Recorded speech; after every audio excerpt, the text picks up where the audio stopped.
this pre-socially. We need to really see what the elements are. We really need to anticipate the sort of collapse of the system, either inferentially or inductively, based on some of the things that we've seen in the past. We project that this might happen, okay. Or we might say, well, we had no idea that this was going to happen. For example, and I think people did know, but just as an example, the 2008 market collapse. We didn't know that it was going to be that magnitude of systemic failure because we didn't really understand the role that competing algorithms might play in the stock market. We didn't really recognize the threat of sort of hot money investment and international investment, which I think would be problematic because, Nixon was talking about this decades ago. Nonetheless, I digress. Right? So the whole point is the suture or fix for our social antagonisms are as varied as the oppressive forces within society. Those forces which are seeking to introduce into the social nexus imbalances, inequalities that benefit a very few and detriment the vast majority, that is a problem of grave concern. Insofar as we are attempting within the Occupy Wall Street movement to, one, call attention to the injustices, two, make sure that we activate, motivate those who are affected by those injustices to care about the transformation of their sort of state of affairs, then the last thing that we need to do is, insofar as we recognize what the problem is and I'm motivated to transform my own situation, is to then go about the process of transformation. The revolution then begins. Right? The revolution really does begin at that specific moment in time.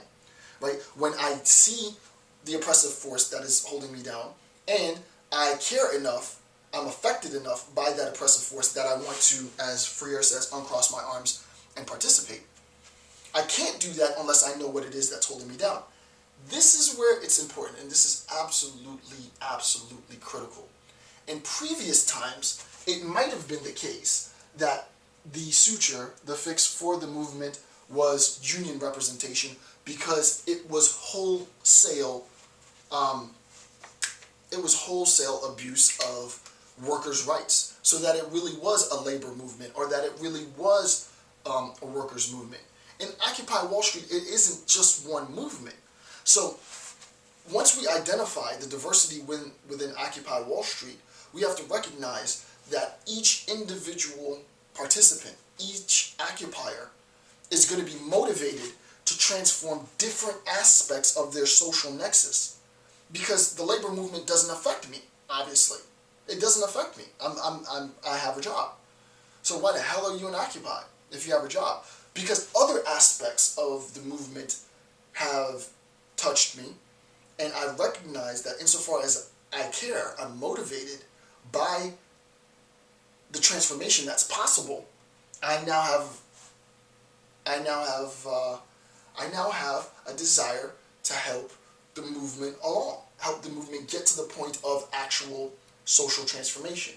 And I'm going to talk about that in a second, right? So, it's not this simple fix. It really is. There are ruptures throughout all of society. There are ruptures everywhere, and we're going to need many different sutures in order to fix society. I mean, if you think of it like this, a simpler way of saying this is, okay, if I have a Band-Aid, if I get a cut, and I'm bleeding from one cut, and it's bleeding pretty badly, and I know that I recognize that putting a Band-Aid on the cut will help, well, that's fine, right? If my problem is wholly understood in terms of, the disparities in income based on labor specifically, well, transforming our labor rights might help. If, however, it's the case that it's labor and it's student debt and it's foreclosure and it's and on and on and on. As a matter of fact, I just remember a point.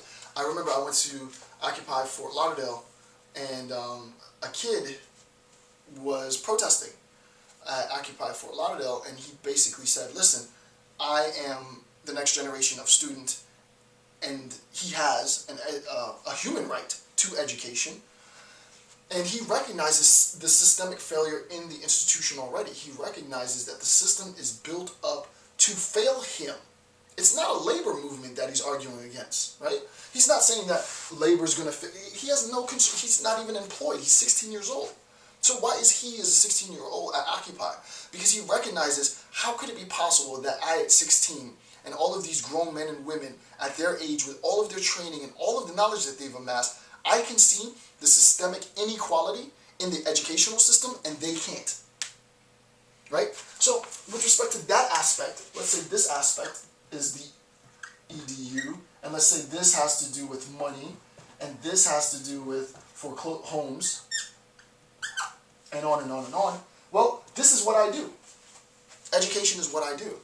So I have assumed the responsibility, and this is the point, that others need to do the same. I have assumed the responsibility to give voice to that child. He's really a child at 16. I've assumed to give legitimacy and voice to his grievance. This grievance in inequality, right? It is not fair that in order to get an education, you need to spend this gross amount of money. Tuition rates are doubling and tripling as the years go on. Our standard of living is more and more expensive. Our income is going lower and lower and lower and lower. And he's saying, what's going to happen? I'm going to amass all of this debt. I'm going to get an education, and then I'm going to enter the workforce, and then do what? How is that? There might not be any jobs. What's the quality of the education that I'm getting? And this is the point. I did a video maybe a year ago on the distinction between being acknowledged for the knowledge that you have and having knowledge. I can absolutely help you in attaining knowledge. That's what I do for a living. But the knowledge that you get from watching my videos on YouTube will absolutely make you and put you in a position where you can compete with people who have degrees on the wall, but you won't be acknowledged for the knowledge that you get from me. The only way to get, at least at this point in time, to get that acknowledgement is to go into higher education. But look how expensive it is. It's extremely expensive. So I've identified the disparity that I just described, right? You need the knowledge in order to progress, but in order to get it, you need to spend a lot of money to get it, or you need to be so smart that they'll pay for all your expenses. And very, very few percentage of students actually, out of the total students, actually go through, all 4 years or even more than 4 years on a full ride. So there's the inequality that the young boy recognizes, right? My responsibility as a participant of Occupy, recognizing that the Occupy movement is going to require several sutures, that it's going to require several different individuals, multiple, hundreds of individuals to step up as experts in their field and make contributions to restabilize the system. What I do is a process of bringing equality to a system that is otherwise out of balance. How do I do that? You can watch these videos for free. I tell you though, however, the one drawback is they won't acknowledge the knowledge that you get from me. That is until you start speaking. Once you start speaking and they recognize, oh, I'm not talking to a dummy. He or she definitely knows how did you learn that? Well, I learned it for free on the internet. I've done my job. Right? So the idea is the social transformation that we need now isn't one of these archaic old social transformations of days gone, where it was one movement, generally speaking, which was generally represented by one privileged revolutionary. No, now we have multifaceted revolutionaries within one movement, all having different motivations, all recognizing different inequalities within their particular social sphere. This is my social sphere. This is somebody else's, an economist maybe, social sphere. And all stepping up to the plate. I mean, to be colloquial, all stepping up the plate to be able to go to bat for everybody else, right? That's the idea. So then the last thing, the movement-specific note. This will be a bit, what I'm about to say is going to be a bit of a generalization and an overstatement, to say the least. But the Occupy Wall Street movement is the culmination, right? It is the apex of social revolutions. Why do I say that? and I recognize that that's an audacious statement, right?